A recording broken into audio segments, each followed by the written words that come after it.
Matero FM, la fuerza del norte.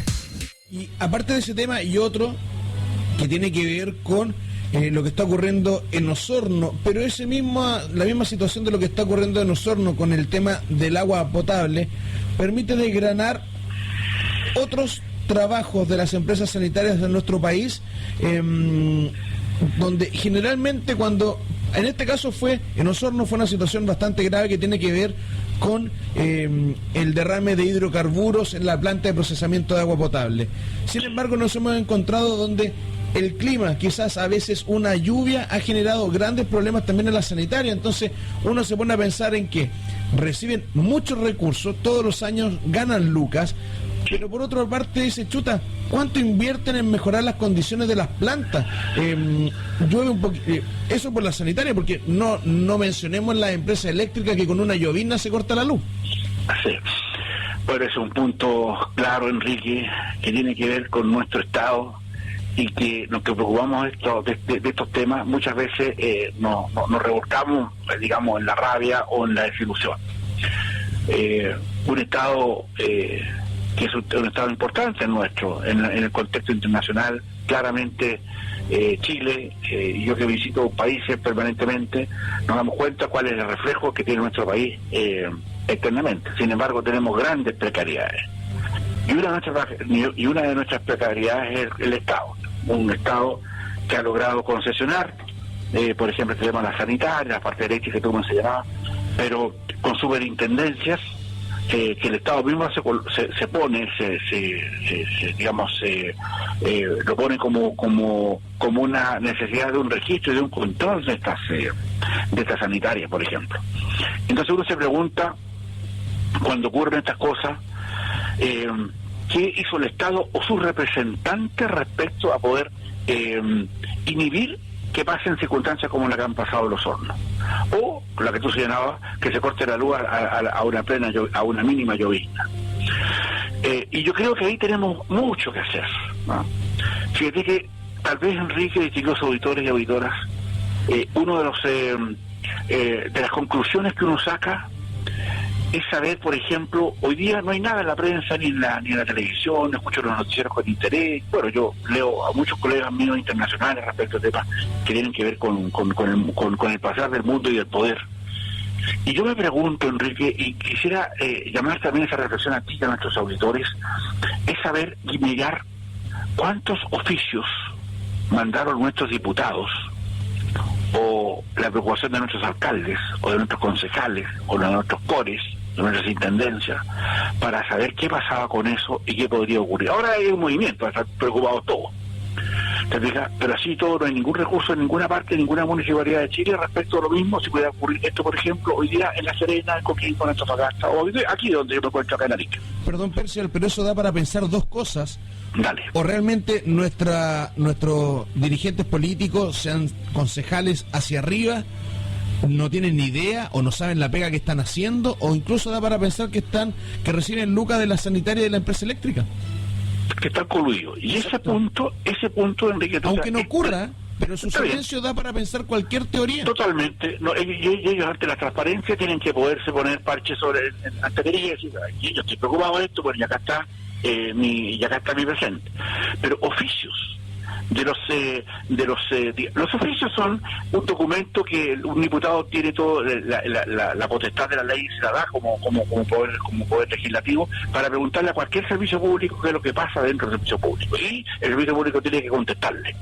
¿Ya? El poder fiscalizador de un diputado en cualquier parte que esté es enorme, pero no lo ejerce. Y lo preguntamos justamente por la reflexión que tú hacías, él no lo ejercen. ¿Por qué? Porque van en la parada. ¿Están coludidos? ¿O se les pasa, como se les pasa a algunas leyes eléctricas, de los medidores eléctricos? ¿Se les pasa?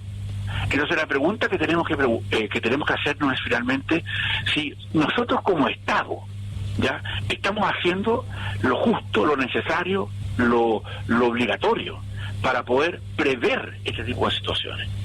Y yo creo que ahí hay un problema muy serio para nosotros, y que ojalá este tremendo conflicto que ha ocurrido en Osorno, que finalmente ojalá termine con la quitada de la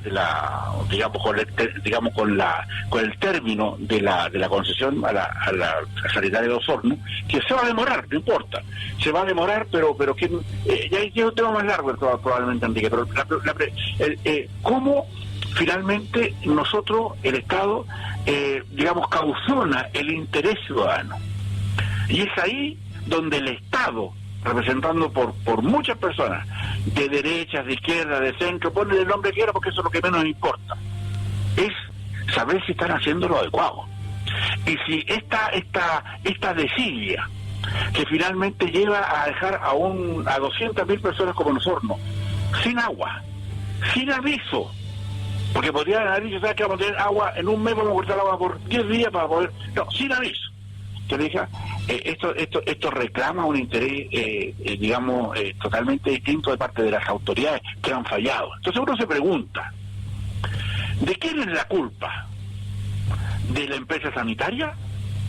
¿O de quién tenía que controlarla? Ya, y ahí está la pregunta. Y hoy día no se atreven a dar la respuesta, justamente porque eso, obviamente, pisa muchos callitos. ¿Te fijas? Pero, ¿dónde estaba el Estado? Hagamos una auditoría de los últimos 10 años para saber lo que pasó con eso. Le han quitado, obviamente, han habido quitadas de concesiones de agua. En Coronel hubo una hace un tiempo, pero eran más chiquititas. Pero esta, ¿qué pasa? Entonces, nos preguntamos, obviamente, si hay una colusión de las autoridades estatales para esto, independientes si sean de izquierda, de derecha, de centro. ¿Por qué no han hecho nada respecto a eso, que el interés ciudadano le importa solamente cuando hay que votar? Entonces, de la perspectiva del Estado, hay mucho que decir, particularmente porque los funcionarios del Estado, desde concejales como señora tú, hacia presidente de la República, no hacen su pega, pues. Claro, tienen que hacer su peguita, para eso les pagamos. Y no son pegas productivas, pues. Son pegas de administración, donde todos tenemos que, cada vez que compramos 1.000 pesos de pan, 200 son para el Estado, pues. Claro, el 20% del IVA, pues. En eso. Y la gente que paga contribución, la gente que paga patente, y la gente que paga peaje, ¿y dónde está el Estado en la recuperación de esas platas que le pagamos bien, pues? Entonces, la pregunta que tenemos que hacernos, sí, efectivamente, quitemos la concesión porque eso es lo que corresponde, a mi juicio, respecto a la sanitaria, Enrique. Pero también corresponde que el Estado, sus funcionarios, sus representantes, se hagan cargo también del peso de la negligencia, pues. ¿Ya? Porque acá hay negligencia y no les va a costar ni un peso, pues, porque ellos en Valparaíso tenían agüita y caliente, ¿ya? Entonces yo creo que tenemos mucho que decir en eso, Enrique, y que este llamado de atención nos están escuchando de varios sectores políticos en este programa. Hace mucho tiempo nos siguen y le mandamos un recado claramente a ellos. O sea, es evidente, para decirlo más, que hay colusión siempre que nos demuestren lo contrario. Si nos demuestran lo contrario, distinguido diputado, senador que me está escuchando, concejal, alcalde, ya, o core, o intendenta, demuéstrenme o demuéstrenos a la ciudadanía que están haciendo su pega. Y hay muchos lugares más donde hay que escarbar, mucho más que escarbar. Esas calles que se pavimentan 10 veces, que se levantan cosas igual, ¿dónde está y el por qué? ¿Dónde están? ¿Te fijas? ¿Dónde está la corrupción? ¿Dónde está el negocio? ¿Dónde está el hacerse leso? ¿Cuánto gano? Y eso es lo que la autoridad tiene que finalmente descartar, porque en definitiva, acá no ha habido el problema solamente de una sanitaria, ha habido el problema del control a la sanitaria, y ahí es donde tenemos que poner también el acento, Enrique. Matero FM, la fuerza del norte.